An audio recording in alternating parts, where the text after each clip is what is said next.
यिर्मयाह नबी की किताब उसका 9 अध्याय, उसके 23 और 24 पद को कोई भी जन माइक में पढ़ दीजिए। यिर्मयाह नबी की किताब 9 अध्याय, उसका 23 और 24 पद।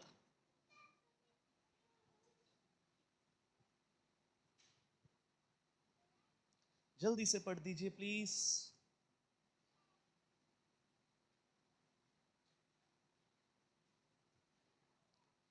जब आपको पता है आपने वचन पढ़ना है तो प्लीज अपना माइक अपने पास रखें, जल्दी से पढ़ेंगे। यहोवा यूं कहता है, यहोवा यूं कहता है, बुद्धिमान अपनी बुद्धि पर घमंड ना करे, न वीर अपनी वीरता पर, न धनी अपने धन पर घमंड करे। परंतु जो घमंड करे वह इसी बात पर करे कि वह मुझे जानता है और समझता है। बस रुक जाएंगे। यहोवा यूं कहता है, बुद्धिमान अपनी बुद्धि पर घमंड ना करे, ना वीर अपनी वीरता पर, ना धनी अपने धन पर घमंड करे। परंतु जो घमंड करे वह इस बात पर घमंड करे कि वह मुझे जानता और समझता है। हालेलुया। आज के वचन को बड़े ध्यानपूर्वक सुनना है आपने। मेहताब ऊपर आ जा, खड़ा हो जा, खड़ा हो जा।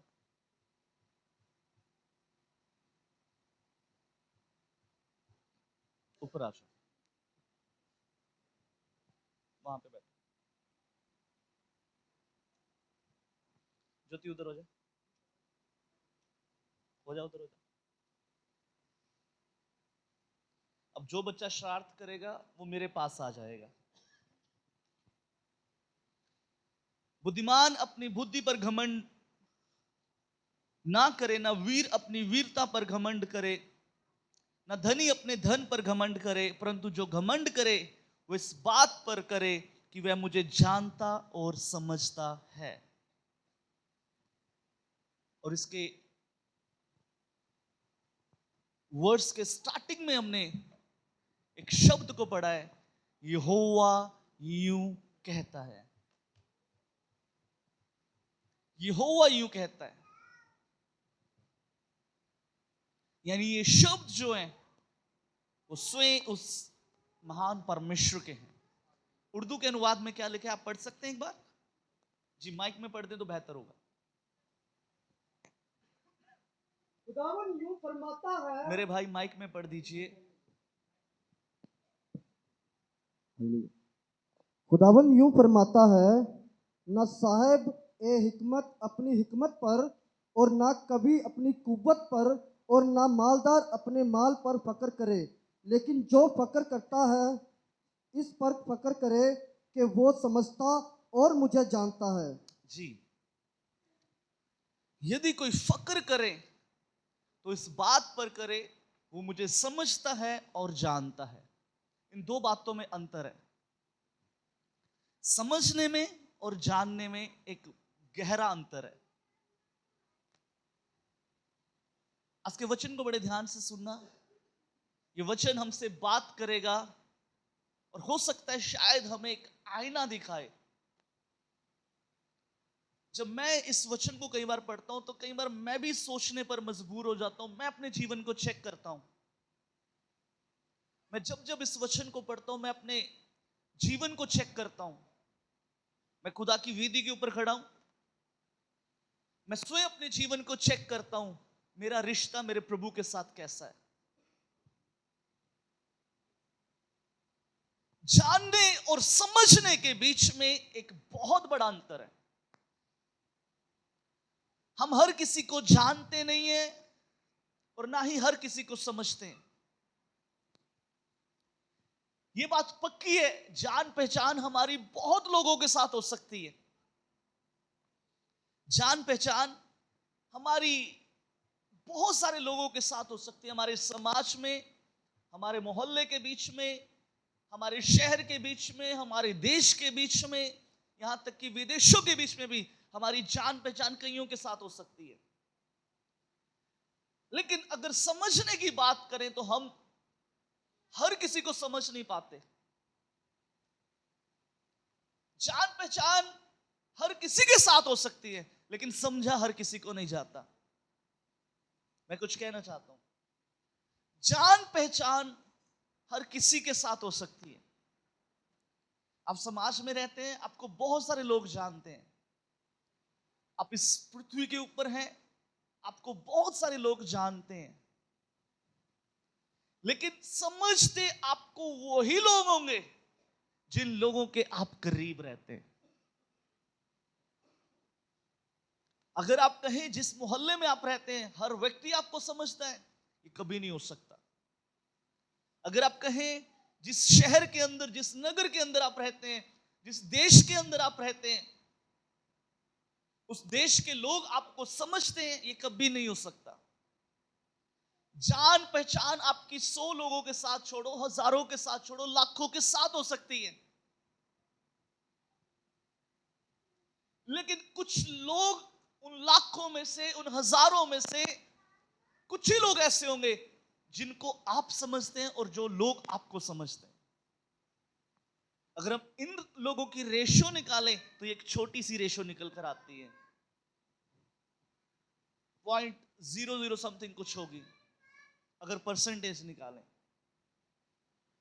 समझता उसी व्यक्ति को जाता है जिस व्यक्ति के हम हृदय के करीब होते हैं। समझा उस व्यक्ति को ही जाता है जो व्यक्ति हमारे साथ एक घनिष्ठ रिश्ते में होता है। समझा उसी व्यक्ति को जाता है जिसके साथ हमारा रोज का उठना बैठना होता है। समझा उसी व्यक्ति को जाता है जिसके साथ हम एक गहरे रिश्ते में होते हैं, जिनसे हमारा वार्तालाप अधिक होता है। समझा उसी व्यक्ति को जाता है जो हमारे दिल के बेहद करीब होता है। जानने और समझने में आज फर्क देखेंगे। बाइबल कहती है, यहोवा यूं कहता है, ना बुद्धिमान अपनी बुद्धि के ऊपर घमंड करे, ना वीर अपनी वीरता के ऊपर घमंड करे, ना बलवान या धनी अपने धन के ऊपर घमंड करे। यदि कोई घमंड करे तो वो इस बात पर घमंड करे कि वो मुझे जानता और समझता है। जानने और समझने का फर्क है। जानने और समझने में फर्क है। जानना और समझना, इसके अंदर एक बहुत बड़ा अंतर है। जिस प्रकार मैंने अभी बताया, समझा हर किसी को नहीं जाता। आप हर किसी व्यक्ति को समझ नहीं सकते। आप हर किसी व्यक्ति के हृदय को नहीं समझ पाएंगे। आप हर किसी व्यक्ति के मन की भावनाओं को नहीं समझ पाएंगे। जान पहचान आपकी हजारों के साथ हो सकती है। जान पहचान आपकी हजारों लोगों के साथ हो सकती है। आपको बहुत सारे लोग जानते होंगे, लेकिन समझते आपको वही होंगे जो आपके दिल के बेहद करीब होंगे। आपको बहुत सारे लोग जानते होंगे, समझते आपको वही होंगे जिनके आप करीब होंगे या जो आपके करीब है। आज हम देखेंगे हमारा रिश्ता प्रभु के साथ कैसा रिश्ता है। समझने वाला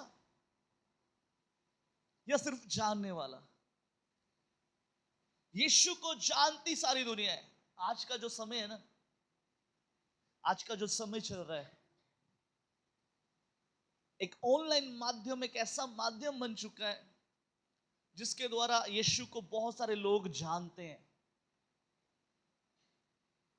लेकिन वो समझने वाले उनमें से बहुत बहुत बहुत बहुत कम होंगे। जानने और समझने के अंदर एक बड़ा फर्क है। यीशु को जानना और यीशु को समझना, इसमें भी अंतर है। आज ये वचन हमसे बात करेगा। बाइबल के अंदर एक व्यक्ति, एक परिवार है। आज हम उन लोगों से मिलेंगे जो यीशु को जानते हैं, समझते नहीं हैं, और कुछ ऐसे भी हैं जिन्होंने यीशु को जाना ही नहीं, समझ लिया और उनके जीवन के अंदर कुछ बड़ा हो गया। बाइबल के अंदर एक व्यक्ति है जिसका नाम है लाजर। जब आप यूहन्ना की किताब उसके 11 अध्याय को आप पढ़ते हो बाइबल के बीच में, ये वो बाइबल की कहानी है जो हर किसी को बाय हार्ट या मैं कहूं मुंह जुबानी याद है। ये बाइबल की वो घटना है। और बाइबल के अंदर ये एक परिवार है, इस परिवार के अंदर एक मेल पर्सन है, उसके अलावा 2 फीमेल हैं जो लाजर की बहनें हैं, जिनमें से एक बहन का नाम मार्था है और दूसरी का नाम मरियम है। ये कहानी, ये घटना बाइबल की ये कुछ बयान करती है, कुछ चीजों को सोचने पर मजबूर कर देती है। और इस घटना के अंदर सिर्फ लाजर ही नहीं है, मार्था या मरियम ही नहीं है, यीशु मसीह भी है और उनके चेले भी हैं। कई बार हम प्रभु के बीच में एक लंबे अरसे से चल रहे होते हैं, लंबे अरसे से चल रहे होते हैं, लंबे अरसे से चल रहे होते हैं। हम लंबे अरसे से प्रभु के साथ एक गंभीर, हमें लगता है कि हम गंभीर रिश्ते में, लेकिन इन सब चीजों के बावजूद भी कई बार हमारा रिश्ता वैसा होता है कि हम उसको सिर्फ जानते हैं, उसको समझते नहीं है। हम यीशु को जानते हैं, लेकिन यीशु क्या कर सकता है, यीशु की सामर्थ क्या है, यीशु किन हालातों के बीच में भी काम कर सकता है, हम ये समझ नहीं पाते। यही हाल कुछ ऐसे परिवार का है, इस परिवार का जिसके बारे में अब हम देखने वाले हैं। यीशु को जानना, यीशु को समझना, इसके बीच में एक अंतर आज हम देखेंगे। आज सुबह जब मैं प्रभु से पूछ रहा था, प्रभु क्या बात आपके लोगों से की जाए, प्रभु ने मुझसे कहा इस वचन के द्वारा बात कर। मेरी तैयारी हमेशा पहले से रहती है। हमारे जो प्रभु के आदरणीय दास, हमारे चर्च के सीनियर पास्टर हैं, वो मुझे इस बात को सिखाते हैं कि जब भी आपने प्रचार करना है, कहीं आपकी प्रॉपर तैयारी होनी चाहिए। लेकिन कई बार ऐसा हो जाता है, हमें प्रभु कुछ और कहने के लिए करता है, और हमारे पास से ये भी कहते हैं कि हमेशा प्रभु की आवाज को अहमियत देनी है। हमारे सीनियर पासवान इस प्रकार से कहते हैं, पास्टर प्रबोध के सिंह जी, कि जहां पर प्रभु की आवाज की बात आए, फिर मैं दुनिया की सारी बातों को रद्द कर देता हूं। वो ये भी सिखाते हैं कि आपने प्रभु की आवाज को अहमियत देनी है। और मैं आज प्रभु की आवाज को सुनकर इस वचन को यहां पर लेकर खड़ा हूं। यीशु को जानना और यीशु को समझना, इसमें एक अंतर है। चलिए थोड़े से उन बातों को हम गंभीरता के साथ थोड़ा गहराई में जाकर हम सीखेंगे। मेरे साथ निकाल लीजिए यूहन्ना रचित सुसमाचार, उसका 11 अध्याय मैं आपके लिए पढ़ देता हूं जल्दी जल्दी। मरियम और उसकी बहन मार्था गांव के बैतनिया का लाजर नामक एक मनुष्य बीमार था। ये वही मरियम थी जिसने प्रभु पर इत्र डालकर उसके पांवों को अपने बालों से पहुंचा था। इसी का भाई लाजर बीमार था। अतः उसकी बहनों ने कहला भेजा, हे प्रभु देख, जिससे तू प्रीति रखता है वह बीमार है। यह सुनकर यीशु ने कहा, यह बीमारी मृत्यु की नहीं, परंतु परमेश्वर की महिमा के लिए, उसके द्वारा परमेश्वर के पुत्र की महिमा हो। यीशु मार्था और उसकी बहन और लाजर से प्रेम रखता था। फिर भी जब उसने सुना कि वह बीमार है, तो जिस स्थान पर वह था वहां 2 दिन और ठहर गया। इसके बाद उसने चेलों से कहा, आओ हम फिर यहूदिया को चलें। चेलों ने उससे कहा, हे रब्बी, अब तो यहूदी तुझ पर पथराव करना चाहते थे, और क्या तू फिर भी वहीं जाता है? यीशु ने उत्तर दिया, क्या दिन के 12 घंटे नहीं होते? यदि कोई दिन में चले तो ठोकर नहीं खाता, क्योंकि इस जगत का उजाला देखता है, परंतु यदि कोई रात में चले तो ठोकर खाता है, क्योंकि उसमें प्रकाश नहीं है। उसने ये बातें कही और इसके बाद उसने कहने लगा, हमारा मित्र लाजर सो गया है, परंतु मैं उसे जगाने जाता हूं। तब चेलों ने उससे कहा, हे प्रभु, यदि वह सो गया है तो स्वस्थ हो जाएगा। यीशु ने तो उसकी मृत्यु के विषय में कहा था, परंतु वे समझे कि उसने नींद में से सो जाने के विषय में कहा है। तब यीशु ने उनसे साफ साफ कह दिया, लाजर मर गया है और मैं तुम्हारे कारण आनंदित हूं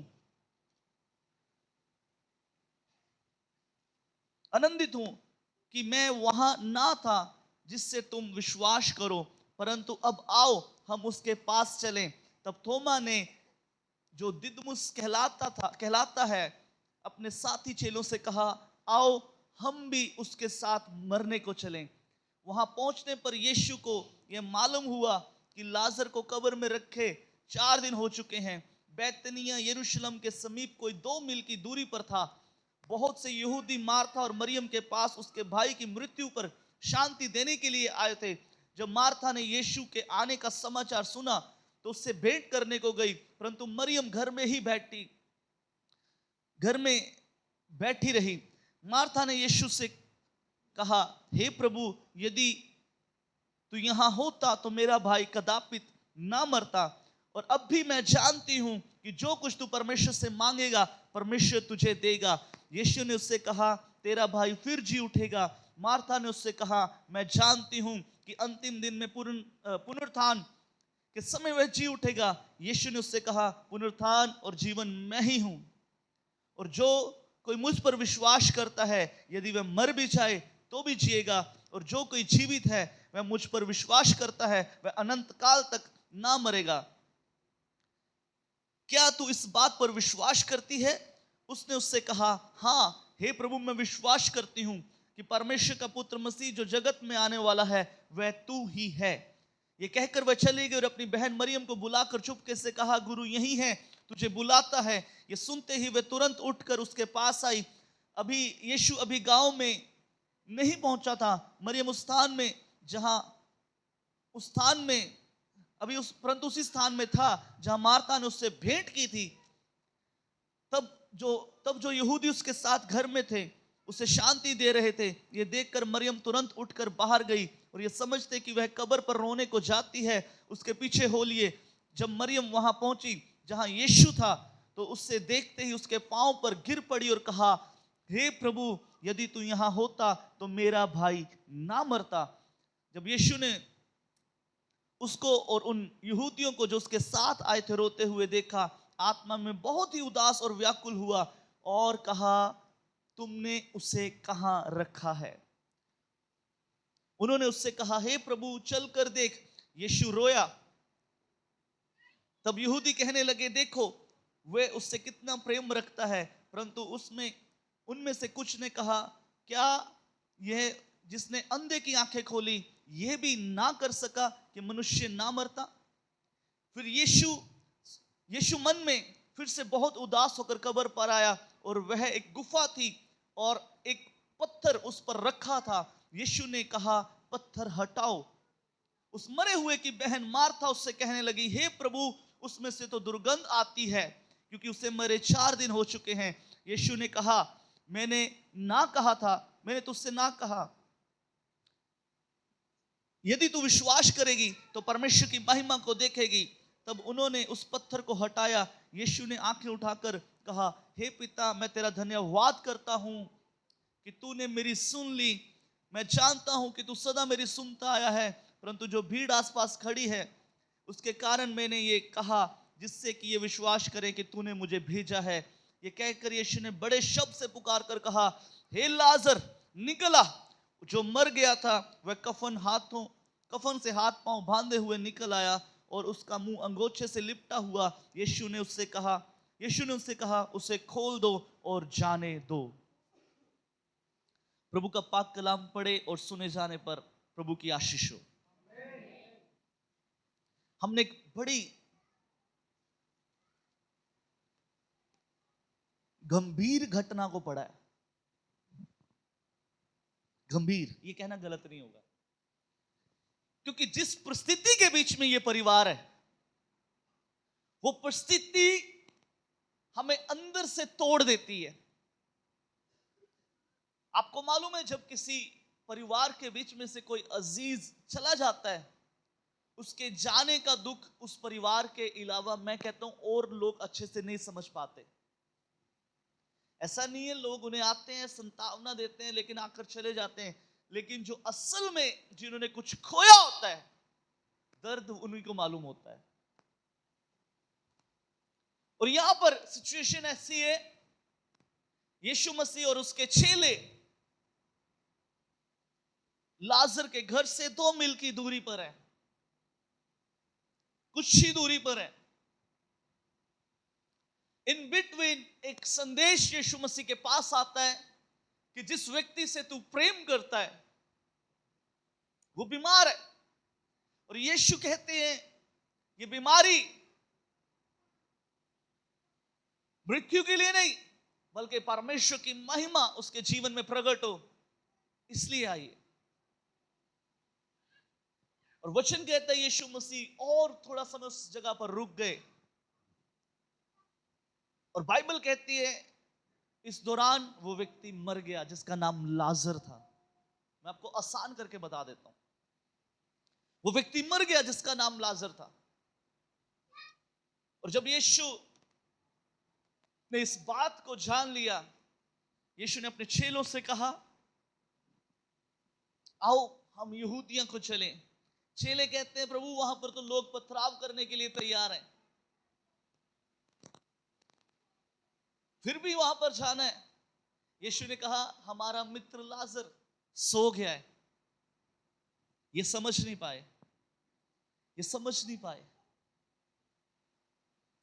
इसके बाद यीशु ने खुले शब्दों में कह दिया लाजर मर गया है, लाजर मर गया है। उसके 11 पद की, जब आप 11 पद को उसके 14 आयत में पढ़ते हो, तब यीशु ने उनसे साफ साफ कह दिया लाजर मर गया है। और प्रभु का एक चेला जिसका नाम थोमा है, जब उन बातों को उसने सुना, वो बाकी साथियों से कहता आओ इसके साथ मरने के लिए चले। आज हम कुछ खास बातों को सीखेंगे, इन लोगों के जीवन से कुछ खास बातों को सीखेंगे।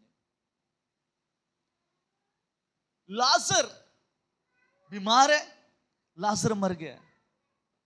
हमने शुरुआत में पढ़ा ये वही मरियम है जिसने यीशु के पैरों पर इत्र को उंडेल दिया। ये वही मार्था है जिसने मरियम को ये करते हुए देखा होगा। ऐसा बाइबल में नहीं लिखा, लेकिन मेरा ये मानना है पक्का देखा होगा।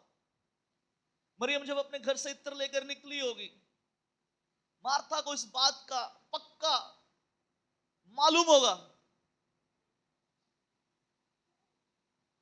इसने देखा होगा ये वही मार्था है, ये वही मरियम है, ये वही चेले हैं जो यीशु के साथ साथ चल रहे हैं। ये वही चेले हैं, इससे पहले इन्होंने कई चमत्कारों को देखा है। ये वही चेले हैं जिन्होंने अंधों की आंखें खुलते हुए देखी हैं।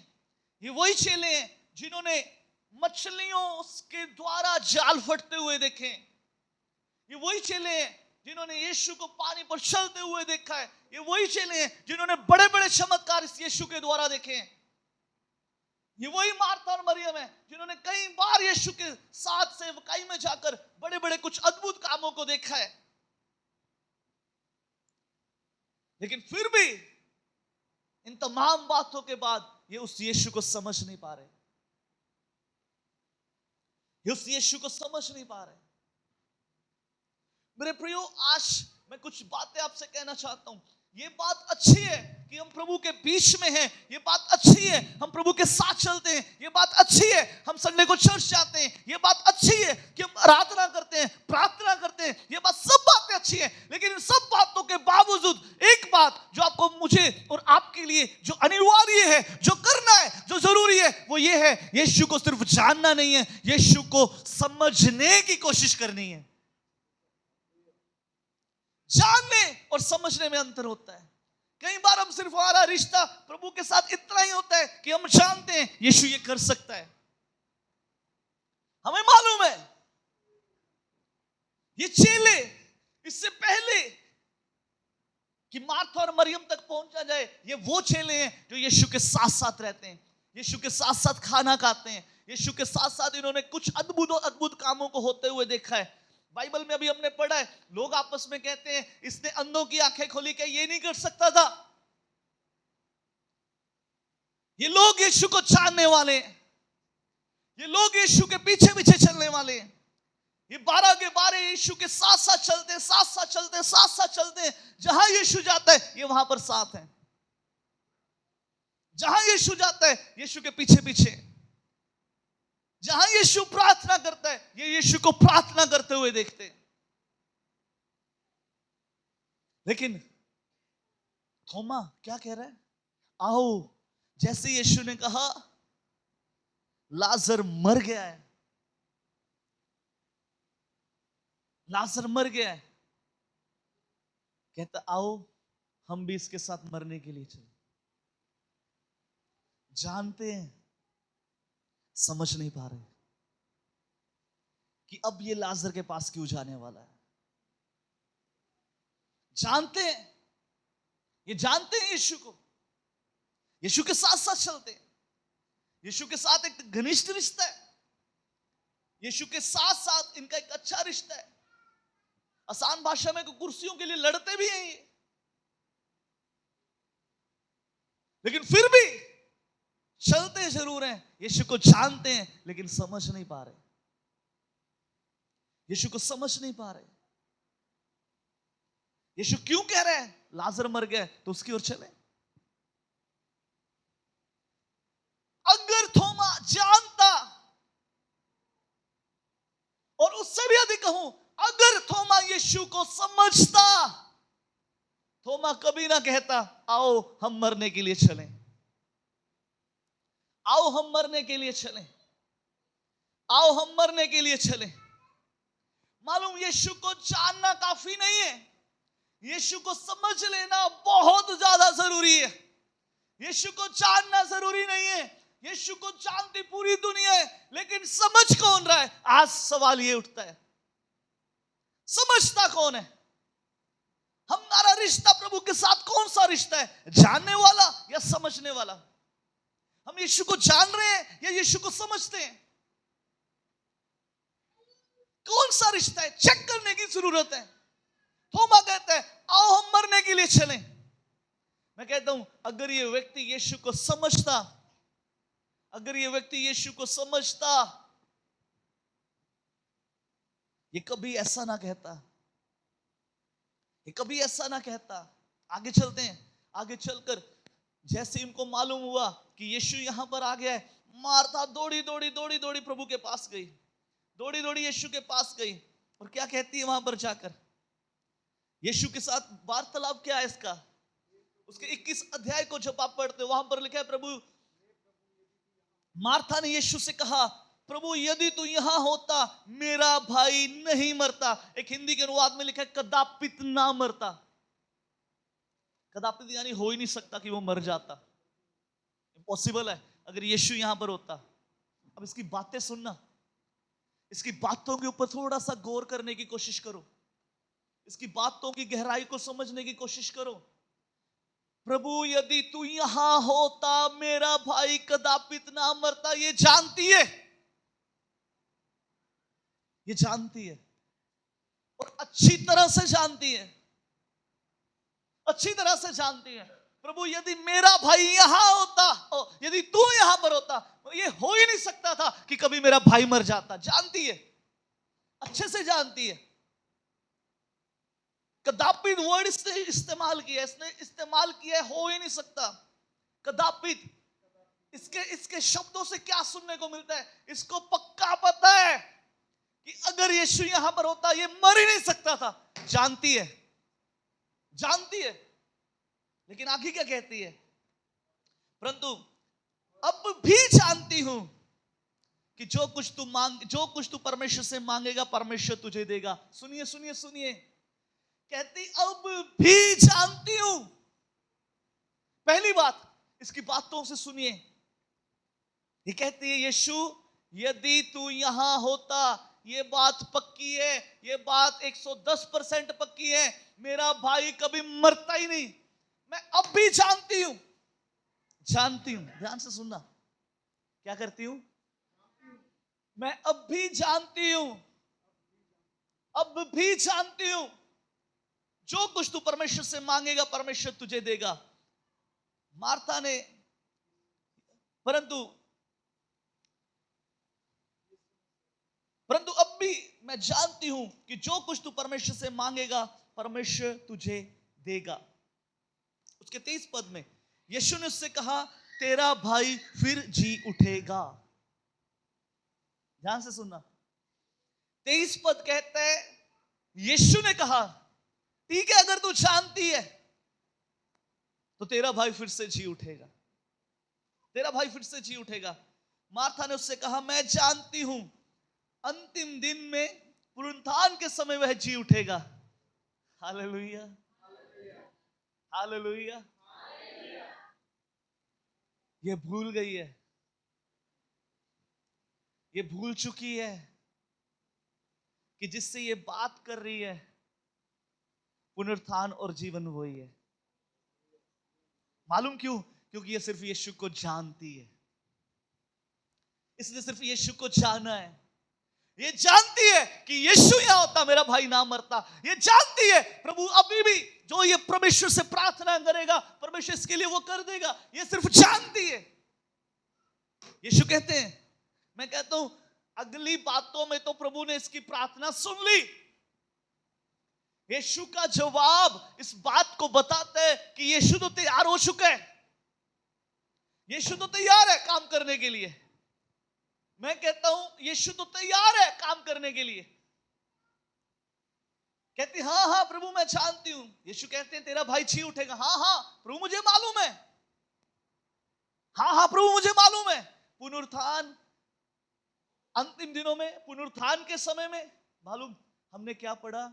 यहोवा यूं कहता है, बुद्धिमान अपनी बुद्धि पर घमंड ना करे। कई बार हम प्रभु में चलते चलते चलते चलते चलते चलते चलते चलते चलते चलते चलते चलते चलते चलते चलते चलते हम ज्यादा बुद्धिमान हो जाते हैं, हम ज्यादा बुद्धिमान हो जाते हैं। दूसरे शब्दों में कहूं, हम प्रभु को रास्ता दिखाना शुरू कर देते हैं। प्रभु कुछ और कहता है, हाँ प्रभु मैं जानता हूं, प्रभु कुछ और कह रहे हैं, लेकिन हम अपनी सोच को ऐड कर देते हैं साथ में, यानी बुद्धि को, अपनी बुद्धि को। प्रभु से पूछते हैं, प्रभु हाँ ऐसा होना चाहिए। प्रभु कहता है ठीक है ऐसा कर ले, मुझे मालूम है कैसा करना है।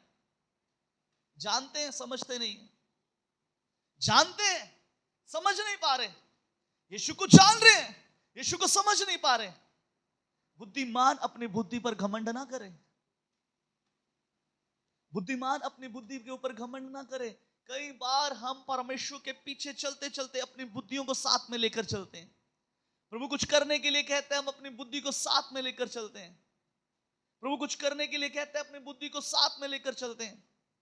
प्रभु कुछ करने के लिए कहते हैं, अपनी बुद्धि को साथ में, अपनी बुद्धि को साथ में ऐड कर लेते हैं।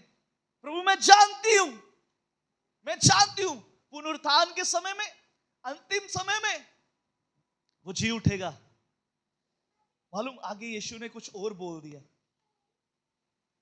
यीशु ने कुछ और बोल दिया। मालूम क्या बोला? आप मेरी तरफ देखिए, आगे देखिए। यीशु ने उससे कहा, 25 आयत, यीशु ने उससे कहा, पुनरुत्थान और जीवन मैं ही हूं।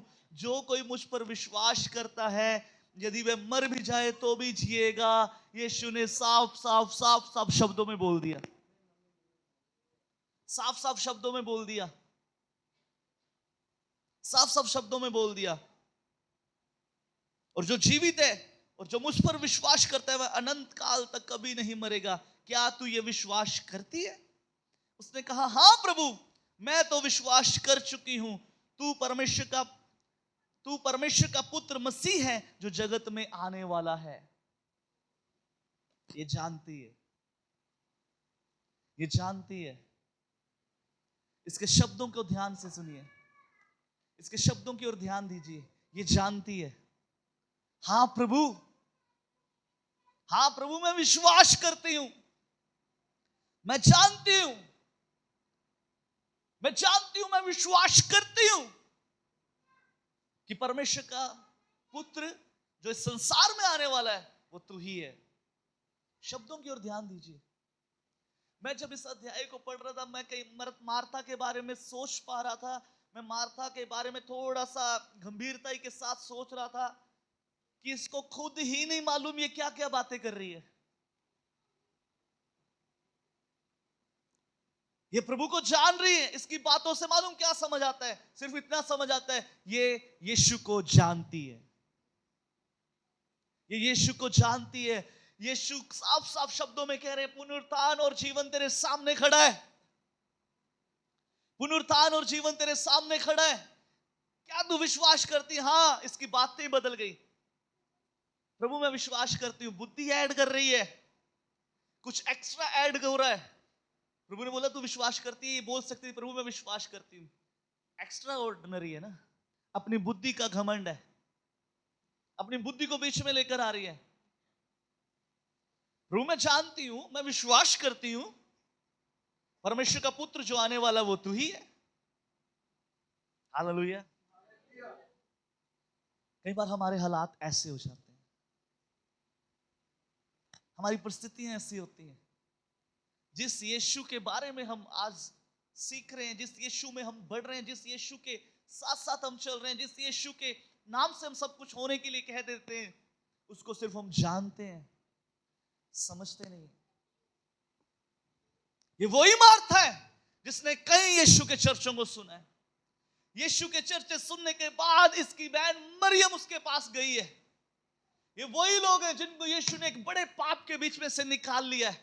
ये वही लोग हैं जिसकी बहन को लोगों ने मारना चाहा, यीशु ने उसको भी बचा लिया। ये वही बहन है, इसकी वही बहन है जिसने यीशु के पांव में जाकर इत्र को उंडेल दिया। यीशु जानती है यीशु को। प्रभु मैं जानती हूं, यदि तू यहां पर होता मेरा भाई कभी नहीं मरता। प्रभु मैं जानती हूं, यदि तू यहां पर होता, ये बात पक्की है, इसको विश्वास है, ये जानती है। प्रभु मैं जानती हूं वो अंतिम दिनों में जी उठेगा। लेकिन यीशु को समझ नहीं पा रही कि इसके सामने खड़ा कौन है। इस समय इसके सामने खड़ा कौन है? इसके सामने खड़ा कौन है? अगर ये यीशु को जानती तो इसके शब्द ये ना होते। अगर ये यीशु को जानती, इसके शब्द कुछ और होते। चलिए आगे चलते हैं, थोड़ा सा और आगे चलते हैं। जैसे ही ये बातें कह चुकी, ये कहकर वह चली गई और अपनी बहन मरियम को बुलाकर चुपके से कहा, गुरु यही है, तुझे बुलाता है।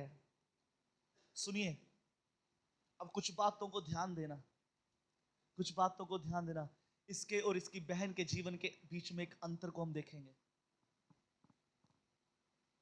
मैं जल्दी से आगे चला जाता हूं। 32 आयत से आपके लिए पढ़ रहा हूं। जब मरियम वहां पहुंची जहां यीशु था, तो उससे देखते ही उसके पांव पर गिर पड़ी और कहा, हे प्रभु, यदि तू यहां होता तो मेरा भाई ना मरता। जब यीशु ने उसको और यहूदी जो उसके साथ आए रोते हुए देखा, आत्मा में बहुत ही उदास और व्याकुल हुआ और कहा, तुमने उसे कहां रखा है? ध्यान देना, सेम बात मार्था ने बोली, सेम बात मरियम कहती है, लेकिन अंतर क्या है? सेम बात मरियम कह रही है। मरियम कहती है, हे प्रभु, यदि तू यहां होता मेरा भाई ना मरता, मेरा भाई ना मरता। सेम बात वो कहती है, लेकिन अंतर कहां पर है? इसने सिर्फ इतना कहकर लिखा है, ये रो रही है, ये रो रही है। और इसका रोना मालूम कैसा है? सुनिए, इसका रोना मालूम कैसे है? इसने इस पृथ्वी के बनाने वाले को, इस जगत के बनाने वाले को, मुझे और आपको बनाने वाले को, जिसके हाथ में मृत्यु और जीवन है, इसने उसे व्याकुल कर दिया, उसे रोने पर मजबूर कर दिया। ताली बजा के प्रभु के नाम की स्तुति कर सकते हैं कि नहीं? आज मालूम, जो लोग यीशु को जानते हैं, सुनिए, जो लोग यीशु को समझते हैं और जो लोग यीशु को जानते हैं, अगर दूसरे शब्दों में कहूं, ये इस प्रकार से यीशु को जानती थी, ये इस प्रकार से यीशु के पास गई और बाइबल इस प्रकार से कहती है इसने एक महंगा इत्र उसके पांव पर उंडेल दिया, क्योंकि ये यीशु को जानती थी कि जो इत्र मैं इसके ऊपर उंडेल रही हूं, लोग कहते हैं इसके द्वारा कुछ बेचा जा सकता है। मैंने उस दिनार को कन्वर्ट करने की कोशिश करी, 87,000 रुपया अमाउंट निकलती है, 87,000 रुपया अमाउंट निकलती है आज के समय में। 87,000 का परफ्यूम इसने यीशु के पांव पर उंडेल दिया। लोग कहते हैं इसको बेचकर कुछ किया जा सकता था। मालूम लोग इसके जिस यीशु के साथ एक टेबल पर बैठे हैं वो यीशु को नहीं जानते, लेकिन ये मरियम यीशु को जानती है और ये यीशु के पांव के पास गिर चुकी है। यीशु के पांव के पास आकर इसने उस इत्र को उंडेल दिया, क्योंकि वो जानती थी जो इत्र मैं इसके पांव पर उंडेलती हूं, वो जिसके पांव पर ये इत्र उंडेला जा रहा है वो इत्र से भी ज्यादा बहुमूल्य है। उसकी खुशबू इस इत्र से ज्यादा अच्छी है, उसकी खुशबू इस इत्र से ज्यादा बढ़कर है। ये जानती नहीं है, ये अपने यीशु को समझती है। मरियम जानती नहीं है, मरियम यीशु को समझती है। मालूम इसका समझना ऐसे था, इसने यीशु को व्याकुल कर दिया। मालूम जो लोग यीशु को समझते हैं वो यीशु को काम करने के लिए मजबूर कर देते हैं, यीशु को तो व्याकुल कर देते हैं। जो लोग यीशु को समझते हैं वो लोग यीशु को व्याकुल कर देते हैं। यीशु मजबूर हो जाता है पूछने के लिए, तू क्या चाहता है मैं तेरे लिए करूं? Hallelujah, hallelujah. मालूम जिस दिन हमारा रिश्ता यीशु के साथ ऐसा हो गया, हम यीशु को समझने लगे, यीशु रुकेगा, यीशु कहेगा तू क्या चाहता है मैं तेरे लिए करूं। हालेलुया। बाइबल में लिखा है एक व्यक्ति जो अंधा है, जो अंधा है, क्या है? अंधा है। यीशु मसीह सामने से गुजर रहे हैं, वो व्यक्ति जो अंधा है यीशु के सामने से गुजर रहे हैं, उसको मालूम हो गया यीशु नासरी यहां से जाता है। उसने जोर जोर से चिल्लाना शुरू कर दिया, हे यीशु दाऊद की संतान मेरे ऊपर दया कर, हे यीशु दाऊद की संतान मेरे ऊपर दया कर, हे यीशु दाऊद की संतान मेरे ऊपर दया कर। बाइबल में लिखा है लोगों ने उसे डांटा, लोगों ने उसे झिड़का, लोग उसे डांट रहे हैं, लोग उसे झिड़क रहे हैं, चुप हो जा, चुप हो जा। लिखा है उसने और जोर से चिल्लाना शुरू किया, हे यीशु दाऊद की संतान मेरे ऊपर दया कर। सुनिए सुनिए सुनिए सुनिए, हुआ मालूम क्या? यीशु रुक गया, यीशु रुक गया। यीशु ने कहा उसे मेरे पास बुलाओ। लोगों ने कहा डांडस बांध, वो तुझे बुलाता है। सुनिए आगे हुआ क्या। इससे पहले कि वो यीशु के पास जाए, इससे पहले कि यीशु के पास जाए, अब दो बातें। भीड़ यीशु को जानती है, भीड़ यीशु को जानती है, लेकिन अंधा क्यों चिल्ला रहा है? वो यीशु को समझ चुका है, वो समझ चुका है कि जो यीशु यहां से जा रहा है वो क्या कर सकता है।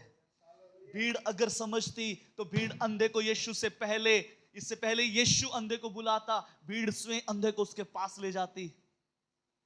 अगर भीड़ समझती, अगर भीड़ समझती, यीशु इससे पहले कि अंधे को बुलाता, लोग उसे अंधे को चुप करवाने के लिए नहीं बोलते, लोग अंधे को डांटते नहीं, लोग अंधे को चुप नहीं करवाते, क्योंकि वो यीशु को समझ नहीं पा रहे थे।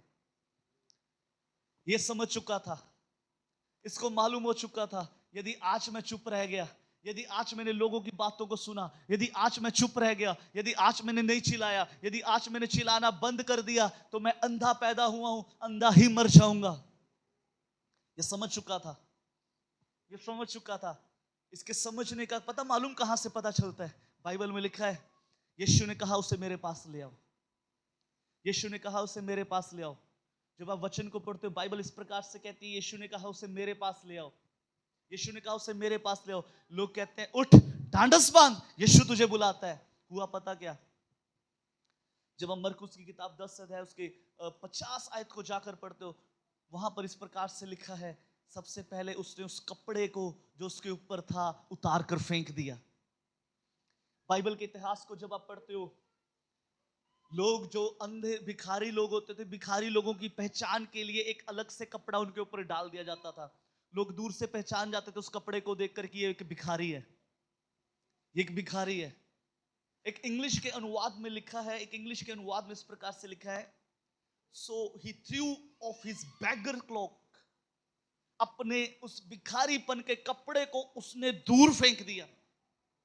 सुनिए आगे देखिए, उसने अपने उस भिखारीपन के जो कपड़ा था उसको दूर फेंक दिया। मालूम क्यों? मालूम क्यों? जब लोगों ने उससे कहा डांडस बांध, यीशु तुझे बुलाता है, अंधा समझ चुका था।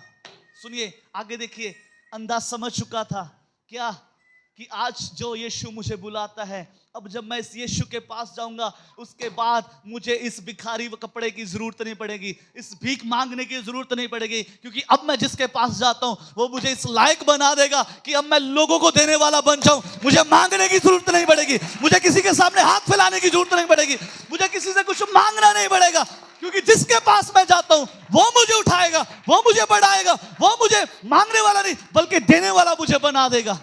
हालेलुया। अंधा समझ चुका है, अंधा समझ चुका है, अंधा समझ चुका है कि आज जो यीशु मुझे बुलाता है वो फिर से मुझे मांगने वाला नहीं बनाएगा। आज जिस यीशु ने मुझे बुलाया है वो मेरी आंखों को नहीं खोलेगा, वो मुझे इस लायक बना देगा कि आज से मैं देने वाला बन जाऊं, मुझे मांगने की जरूरत नहीं पड़ेगी, मुझे इस कटोरे को मांगने, इस कटोरे को किसी के सामने फैलाने की जरूरत नहीं पड़ेगी। Hallelujah, hallelujah, hallelujah. बाइबल के अंदर एक बहन है जिसको 12 वर्ष से लहू बहने की बीमारी है। 12 वर्ष से वो लहू उसको बह रहा है। और बाइबल इस प्रकार से कहती है, जब आप बाइबल के इतिहास को पढ़ते हो, ऐसे लोगों को अशुद्ध माना जाता था, ऐसे लोगों के लिए कानून कुछ अलग थे, ये लोग समाज के अंदर घुल मिल नहीं सकते थे। इन लोगों के लिए अगर किसी शख्स को ऐसी समस्या है तो उस समस्या से अगर गंभीर रूप से ग्रसित है तो उसके लिए कानून कुछ अलग होते थे। वो जिस बिस्तर पर बैठ जाए वो शुद्ध है, वो जिस बर्तन को हाथ लगा दे वो शुद्ध है, उसकी परछाई लोग अपने ऊपर पड़ने नहीं देते थे, उसकी परछाई तक लोग अपने ऊपर नहीं पड़ने देते थे। वो जहां जाती जिस चीज को हाथ लगा ले वो शुद्ध हो जाएगी। लेकिन बाइबल कहती है उस बहन ने अपने मन में ठान लिया। एक इंग्लिश के अनुवाद में लिखा है उसने अपने मन में ठान लिया, एक हिंदी के अनुवाद में भी लिखा है उसने अपने मन में ठान लिया, यदि मैं उसके वस्त्र के आंचल को, हिंदी में लिखा है आंचल को, एक इंग्लिश के अनुवाद में लिखा है इफ आई टच हिज रोब, अगर मैं उसके वस्त्र की एक धागे को छू लूंगी तो मैं चंगी हो जाऊंगी। सुनिए कैसे, कैसे, कैसे? चंगाई धागे के अंदर नहीं है, यह बात स्पष्ट है। चंगाई धागे के अंदर नहीं है, चंगाई धागे के अंदर नहीं है, चंगाई धागे के अंदर नहीं है। लेकिन ये यीशु को समझती है, ये यीशु को समझती है, ये यीशु को समझ चुकी है, ये यीशु को समझ चुकी है। प्रभु के महान दास पास्टर अर्नस्ट मल ने गीत गाया, उस गीत में इस प्रकार से लिखा है, गिरते गिरते मैं आगे बढ़ूंगी, जाके यीशु से सब कुछ कहूंगी। गिरते गिरते मैं जाके यीशु से आंसुओं को बहाने दो, आंसुओं को। ओ दुनिया वालों ना रोको मुझे, दुनिया वालों ना, अब यीशु के पास जाने दो। अब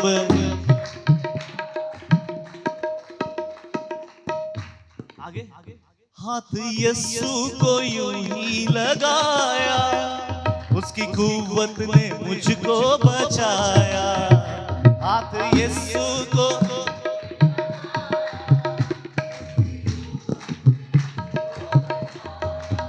ओ नगमे यीशु के गाने दो, नगमे यीशु के गाने, ओ जाने दो जाने दो जाने दो, ओ जाने दो जाने, ओ जाने दो जाने दो जाने दो, अब यीशु के पास जाने दो। सुनिए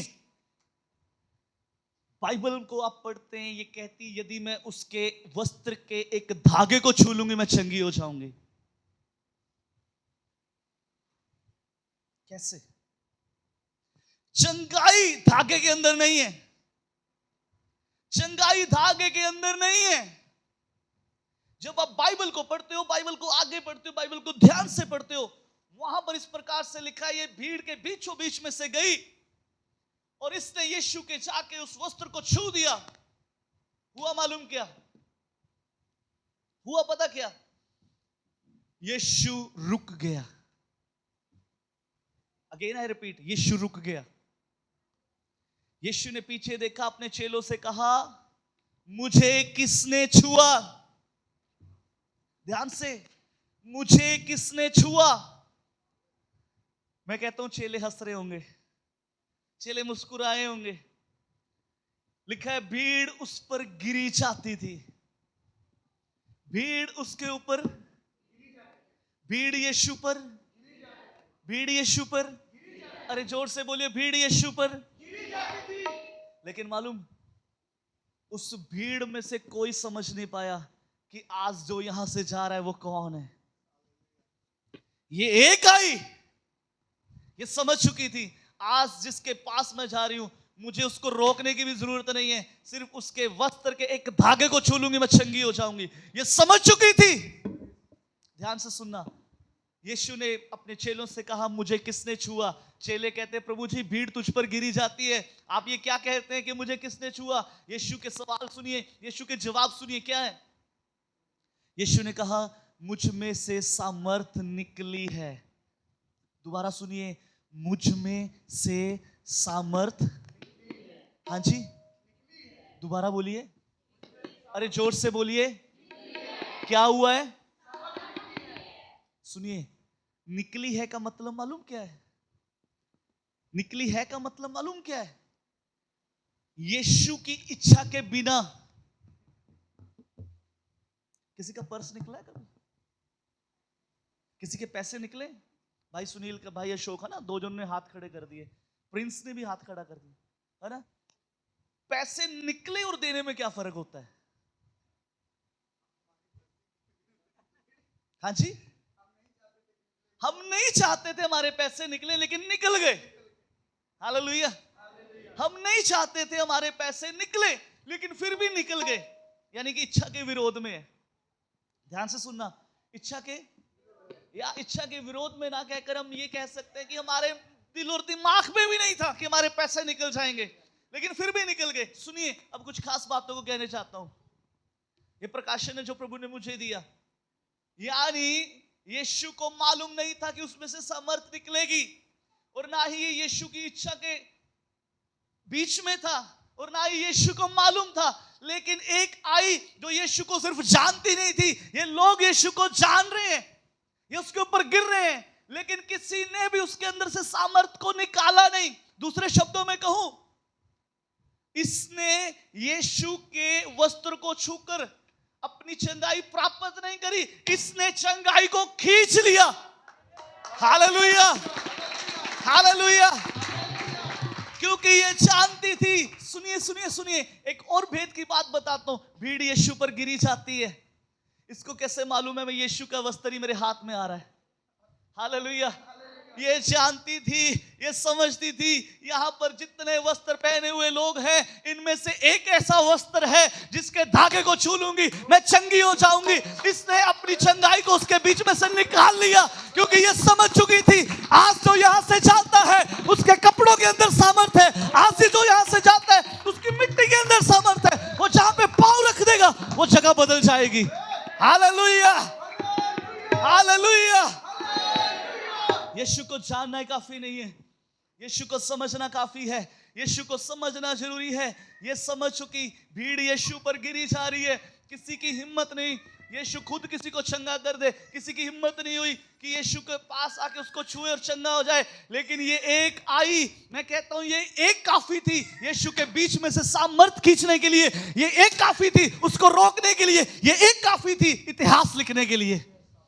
मालूम कैसे? क्योंकि ये समझ चुकी थी, ये समझ गई थी कि जिस यीशु के पीछे आज मैं चाहती हूं वो यीशु क्या कर सकता है। यीशु ने कहा मुझ में से सामर्थ निकली है, यानी दूसरे शब्दों में कहूं, ये समझ चुकी थी कि सामर्थ कैसे निकालनी है। Hallelujah, hallelujah. कोई जोर से ताली बजा के प्रभु के नाम की स्तुति करे। ओ, ये जानती थी, ये समझती थी, ये जानती थी, ये समझती थी। हालेलुया।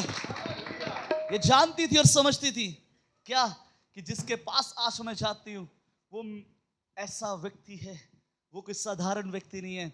उसके कपड़ों के धागे के बीच में से भी सामर्थ निकलती है। हालेलुया। आज हम यीशु को जानते हैं, ये काफी नहीं है। उससे बेहतर ये है कि हम यीशु को समझ जाएं। यीशु को जानना काफी नहीं है, यीशु को समझना और जानने में अंतर है। आगे जब आप पढ़ते हो, यीशु को व्याकुल कर दिया मरियम ने। यीशु व्याकुल हो गया, लिखा है यीशु रोया। ओह, यीशु रोया।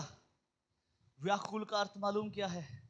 जब आप व्याकुल हो जाते हैं, जब आप अंदर से व्याकुल हो जाते हैं किसी चीज के लिए, आपके अंदर उथल पुथल हो जाती है। जब तक वो मुझे मिल ना जाए, जब तक वो मुझे मिल ना जाए, मैं चैन नहीं लूंगा। यीशु व्याकुल हो गया, जब तक लाजर अब जी नहीं उठेगा तब तक मैं रुकूंगा नहीं। कैसे? क्योंकि एक आई जो उसके सामने इस प्रकार से रोई, उसने यीशु को व्याकुल कर दिया। उसने यीशु को व्याकुल कर दिया, क्योंकि वो जानती थी और समझती थी, मैं जिसके सामने आंसू बहा रही हूं, उसके सामने बहाया गया एक भी आंसू व्यर्थ नहीं है। क्योंकि उसके पुस्तक में लिखा है, उसकी किताब में लिखा है, उसने लिख कर दे दिया है, ओ मैं तेरे मारे मारे फिरने का हिसाब रखता हूं। जो आंसू तू मेरी हजूरी में बहाता है, मैं तेरे एक एक आंसू का हिसाब रखता हूं। वो जानती थी, वो समझती थी कि ये मेरे आंसुओं की कीमत को अदा करने वाला परमेश्वर है। वो जानती थी, जिसके सामने आज मैं खड़ी हूं, वो मेरे आंसुओं को गिरने नहीं देगा। Hallelujah, hallelujah. यीशु ने, आगे पढ़ते हैं जल्दी से। यीशु ने तब तुमने उसे कहां रखा है? और उसने और कहा, तुमने उसे कहां रखा है? उन्होंने उससे कहा, हे प्रभु चल कर देख ले। यीशु रोया। तब यहूदी कहने लगे, देखो वे उसने कितने प्रेम रखता था। परंतु उनमें से कुछ ने कहा, क्या ये जिसने अंधे की आंखें खोली, ये भी ना कर सका कि वह मनुष्य ना मरता? यीशु ने फिर बहुत उदास होकर कब्र पर आया। वह एक गुफा थी और एक पत्थर उस पर रखा था। यीशु ने कहा, पत्थर हटाओ। साथ वाले से कहिए, पत्थर हटाओ। कहिए, पत्थर हटाओ। उस मरे हुए की बहन मार्था उससे कहने लगी, हे प्रभु, उसमें से दुर्गंध आती है, क्योंकि उससे मरे 4 दिन हो चुके हैं। बुद्धि ये भूल चुकी है कौन कहता है कि पत्थर हटाओ। आज मालूम हमारे पत्थर क्यों नहीं हटते? क्योंकि हम अपनी बुद्धि का इस्तेमाल करते हैं। हमें लगता है ये बहुत बड़ा है, ये कैसे होगा? मालूम, जब तक आप पत्थर नहीं हटाएंगे चमत्कार कभी नहीं होगा।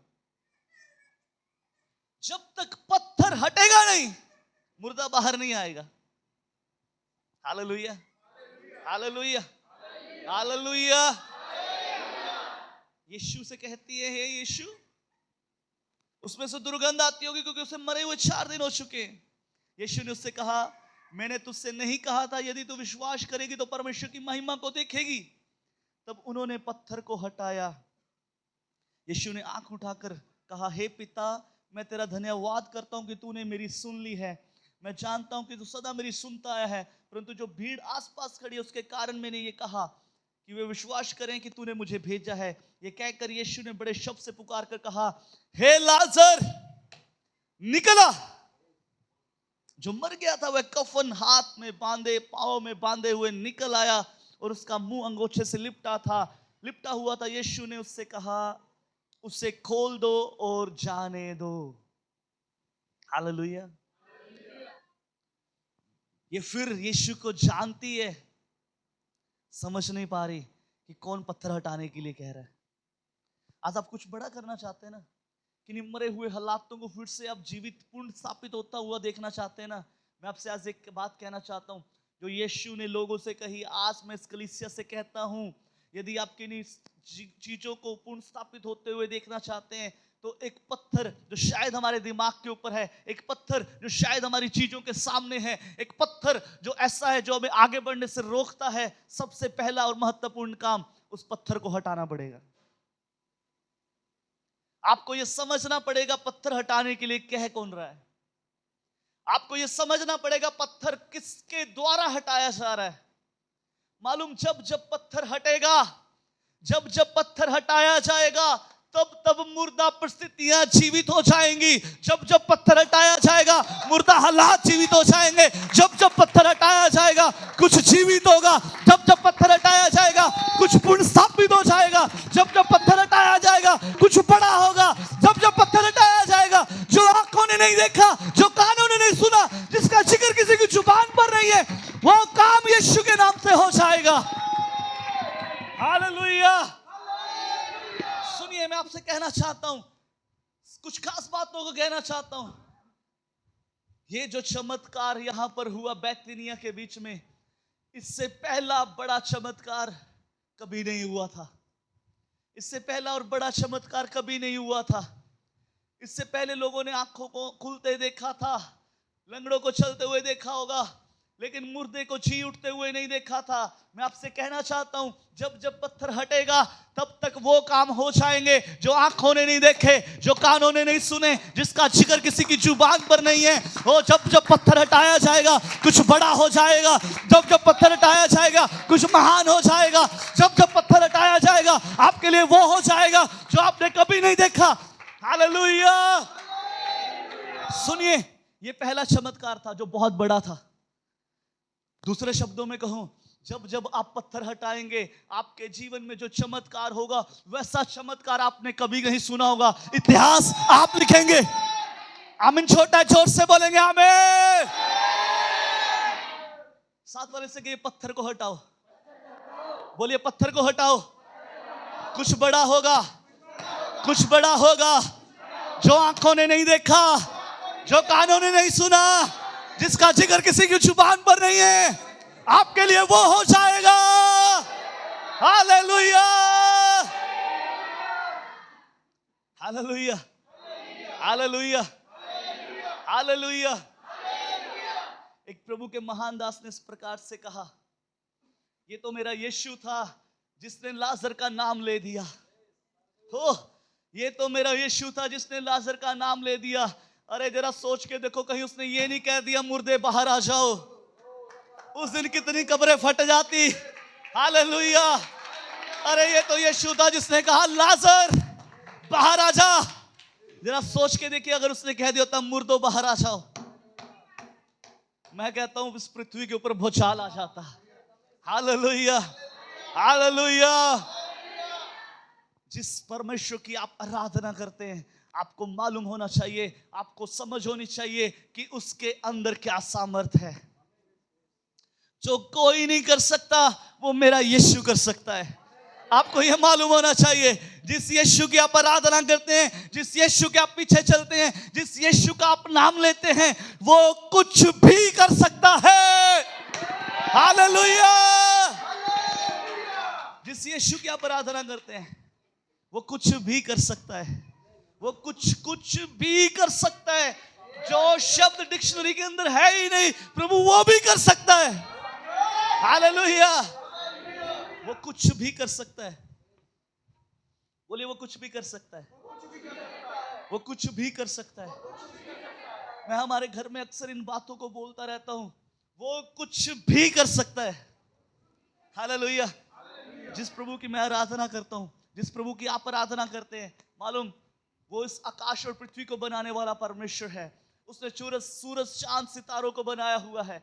वो आसमान की एक एक चीज को उसने अपने हाथ, अपने शब्दों के द्वारा कहकर बनाया। वो मालूम, जब वो कुछ ठान ले, जब वो कुछ ठान ले, जब वो कुछ ठान ले, आसमान उलट सकती है, जमीन उलट सकता है, वो ये पहाड़, ये सब कुछ खत्म हो सकता है। अगर वो कुछ ठान ले, वो यीशु पूरा करता है।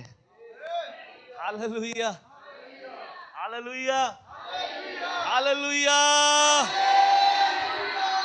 बोलिए पत्थर को हटाओ, पत्थर को हटाओ, पत्थर को हटाओ। मुर्दा हालात जी उठेंगे, कुछ बड़ा हो जाएगा जो आज से पहले कभी नहीं हुआ, जिसका जिक्र नहीं हुआ। आज एक नया इतिहास लिखा जाएगा। पत्थर को हटाओ। हालेलुया। आइए अपनी आंखों को बंद करेंगे, अपने सिरों को प्रभु की हजूरी में झुकाएंगे। यहोवा यूं कहता है, यहोवा यूं कहता है, बुद्धिमान अपनी बुद्धि पर घमंड ना करे, ना वीर अपनी वीरता पर, ना धनी अपने धन पर। यदि कोई घमंड करे इस बात पर करे, वो मुझे जानता और समझता है।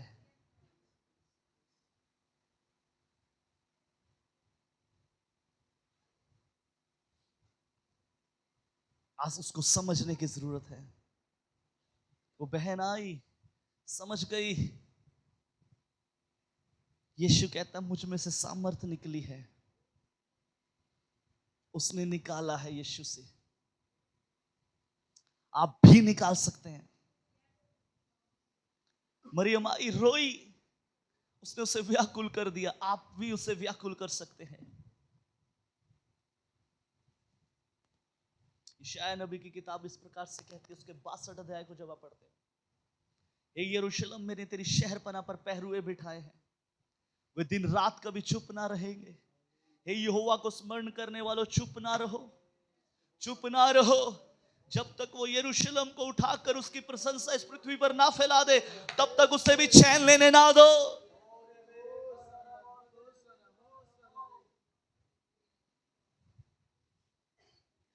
यीशु अंदर से कहता है, तू क्या चाहता है मैं तेरे लिए करूं?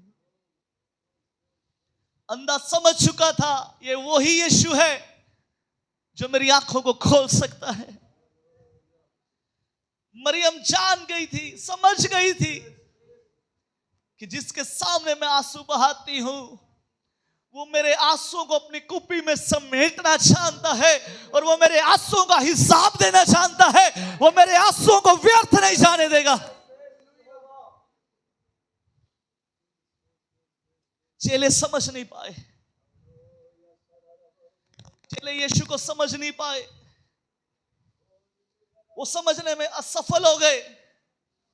लेकिन मालूम, जब उन चेलों ने समझा, उसी थोमा के द्वारा परमेश्वर ने भारत के अंदर एक बड़े रिवाइवल को दे दिया।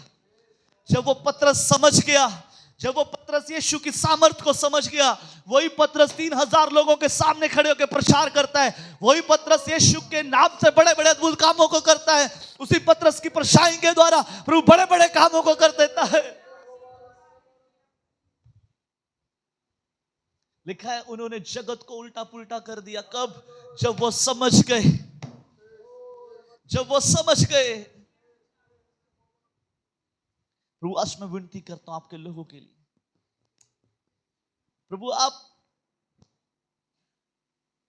जानते हैं हमारा रिश्ता आपके साथ कैसा है, लेकिन आज हम ये कहते हैं, होने दे प्रभु जी, ये रिश्ता आपके साथ एक करीबी रिश्ता हो जाए। हम समझ जाएं हमारा यीशु क्या कर सकता है, हमारे यीशु की सामर्थ्य क्या है, हमारे यीशु में क्या खूबियां हैं, क्या लियाकत है, हम समझ नहीं पाए। प्रभु आज अनुग्रह दे, आज बरकत दे, आज प्रभु अपने लोगों को प्रभु वो अनुग्रह दे, ये पत्थर को हटाने पाए और अपने लिए कुछ बड़ा होता देखने पाए। जो असंभव है, जो हो ही नहीं सकता, जो मुर्दा है, जो जीवित हो ही नहीं सकता, जहां से कोई उम्मीद नहीं है, प्रभु आज ये वहां से उम्मीद को देखने पाए।